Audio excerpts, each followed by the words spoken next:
प्रभारीगण, वंदनीय बहनों बंधुओं,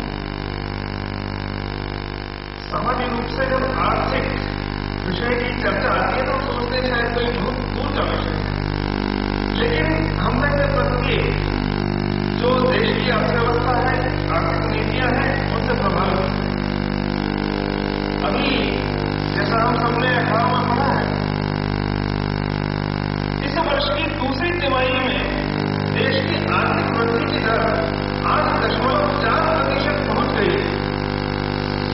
यह भी हम पढ़ने में आता है हमारे कि देश के पास विदेशी मुद्रा का $100 अरब से अधिक का भंडार हो गया। सेंसेक्स 6,000 का आंकड़ा पार कर गया और शायद अर्थव्यवस्था का बहुत कायाकल्प होने जा रहा है। जैसा कि ईश्वर भारती ने संकेत किया है कि दूसरी ओर किसान आत्महत्या कर रहे हैं, बेरोजगारी बढ़ रही है। यह जो विरोधाभास क्यों है, किस सीमा तक है, और तो इसके ऊपर ठीक से अगर हम विचार करें तो एक बात तो अभी इस वर्ष जो आर्थिक वृद्धि की दर बढ़ी है, यह कहीं कुछ भी असहज नहीं है। और खास करके जो व्यापार उदारीकरण दूसरे देशों के साथ जो व्यापार उदारीकरण कर रहे हैं, दूसरे देशों से पूंजी को हम आगमन को प्रोत्साहन दे रहे हैं, नई पेटेंट व्यवस्था या फिर ये नीति है, उसको इसका श्रेय नहीं जाता है। देश में जब जब भी अकाल पड़ा है, उसके दूसरे वर्ष में क्योंकि जब किसान की आय बढ़ती है, जब बारिश ठीक होती है, उसकी 2 वर्ष की जो खरीदारी है, स्थगित की वो बहुत कुछ खरीदारी करता है, इस सबसे होता है। 1967-68 के वर्ष में अकाल के बाद हमारी देश की आर्थिक वृद्धि की दर 8.1% पहुंच गई और 1981-89 के वर्ष में वह भी अकाल के बाद का वर्ष था, इसलिए आर्थिक वृद्धि की दर उस वर्ष में 10.5% थी। इसलिए यह जो है उदारीकरण का प्रभाव है। दूसरी बात, हमारे देश में पिछले दिनों जो सबसे तीव्र गति से जो वृद्धि हुई, इस आर्थिक वृद्धि में उसका भी बहुत बड़ा योगदान था, वह था इंफॉर्मेशन टेक्नोलॉजी सेक्टर। उपलब्धियां उसमें निश्चित रूप से प्रशंसनीय है, लेकिन देश की कुल जो 24 लाख करोड़ से अधिक की साल भर की आय है, उसमें 3%, 81,000 करोड़ का जिसका योगदान है, उसमें केवल 6 लाख लोग लगे हुए हैं। तो यानी कि अर्थव्यवस्था में यह वृद्धि का दौर जो आया है, इसमें आज हम जैसे आम व्यक्ति की सहभागिता या उसके लाभों का जो या उसका जो प्रतिफल, उसका बहुत लाभ आम जनता तक नहीं पहुंच रहा है। कि कुछ ऐसे अर्थव्यवस्था के क्षेत्र हैं, उनके कारण एक त्वरित वृद्धि आई। इसमें भी एक चिंताजनक बात है, वह यह है कि आईटी सेक्टर में पिछले वर्ष जो वृद्धि आई, उसमें एमएनसीज का योगदान या उनका लाभ ज्यादा है। और इसमें ही नहीं, एक बहुत ही खतरनाक पहलू हमारे सामने आ रहा है।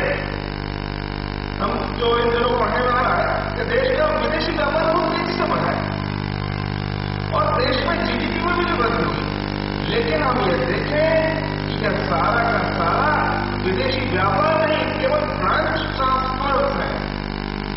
वास्तव में देखें तो हमारा विदेशी व्यापार घटा है। घटा कैसे है?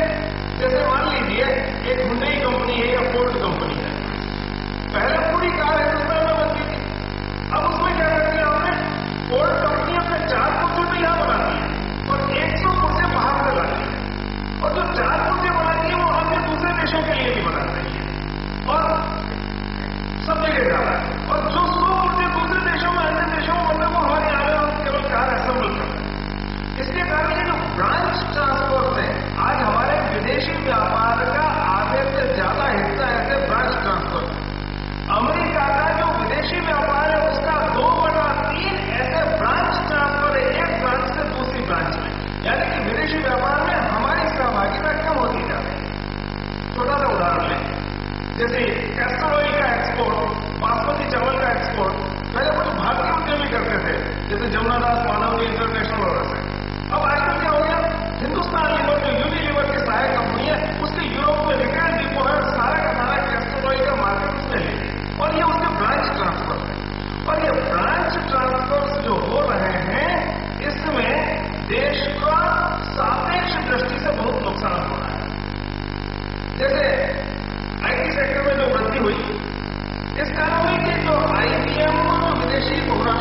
कंपनियां उन्होंने अपनी ब्रांचेस यहाँ खोली।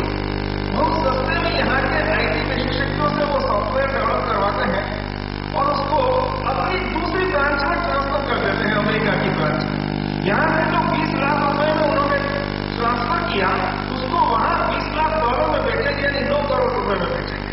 और उससे उनको जो लाभ मिल रहा है 8 करोड़ 80 लाख का, तो 8 करोड़ 80 लाख के लाभ के ऊपर अमेरिकी सरकार को 48% कॉर्पोरेट इनकम टैक्स जो मिल रहा है, तो उनको 40 लाख रुपए का लाभ मिल रहा है। यहाँ कोई जो है सारी मजदूरी अर्थव्यवस्था के अधिकांश उद्योगों में हो रही है। इन ब्रांच ट्रांसफर्स के कारण सारा का सारा लाभ जो क्रेडिट हो रहा है वो फॉरेन मल्टीनेशनल, जैसे इन दिनों करीब देश के टूथपेस्ट से लेके कॉन्फेक्शनरी, उसके ऊपर चले तो टीवी सेट, उसके ऊपर चले वॉशिंग मशीन, रेफ्रिजरेटर, फिर टेलीकम्युनिकेशन, पावर जनरेशन, इन सभी में मल्टीनेशनल्स की ऑनरशिप बढ़ती जा रही है। और कई उद्योगों में तो लगभग 2/3 या 3/4 में ओनरशिप उनकी हो गई। अब उनका अगला लक्ष्य है कृषि को लक्षित करना। तो इसके लिए कॉन्ट्रैक्ट फार्मिंग, सरकार ने कानून भी बना दिया कॉन्ट्रैक्ट फार्मिंग के लिए। अब इस कॉन्ट्रैक्ट फार्मिंग के माध्यम से कितना नुकसान हमारा हो रहा है, मैं 2 उदाहरण इसके सामने रखूंगा।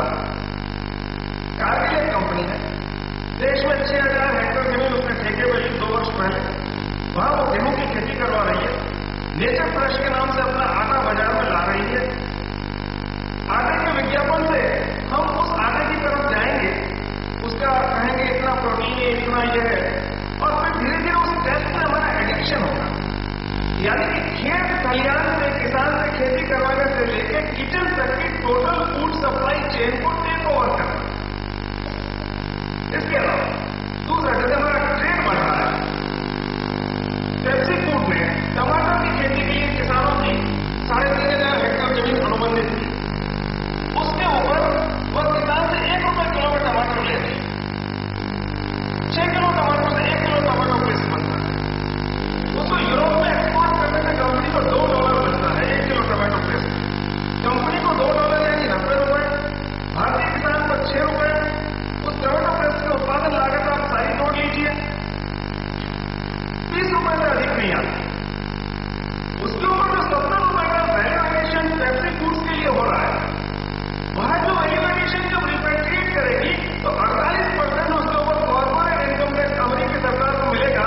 और यानी कि भारतीय किसान को 6 रुपया उस 1 किलो टमाटो पेस्ट के 90 रुपए में से, और करीब 30 रुपया अमेरिकी सरकार को, जिससे वो पाकिस्तान को हथियार भी दे सकती है, जिससे वो ईरान इराक का युद्ध भी लड़ सकती है। और इसलिए व्यापार उदारीकरण और निवेश उदारीकरण करवाया जा रहा है, ताकि दुनिया के सभी देशों का कारोबार, व्यापार, उनके कारखाने, उनका खेती का तंत्र, सब कुछ जो उत्पादन कर रहे हैं उसके ऊपर मालिकाना हक मल्टीनेशनल कंपनियां, यानी कि डेवलप्ड कंट्रीज या औद्योगिक राष्ट्रों की कंपनियों का मालिकाना हक सारे ही विकासशील देशों के संपूर्ण उत्पादन तंत्र के ऊपर हो जाए।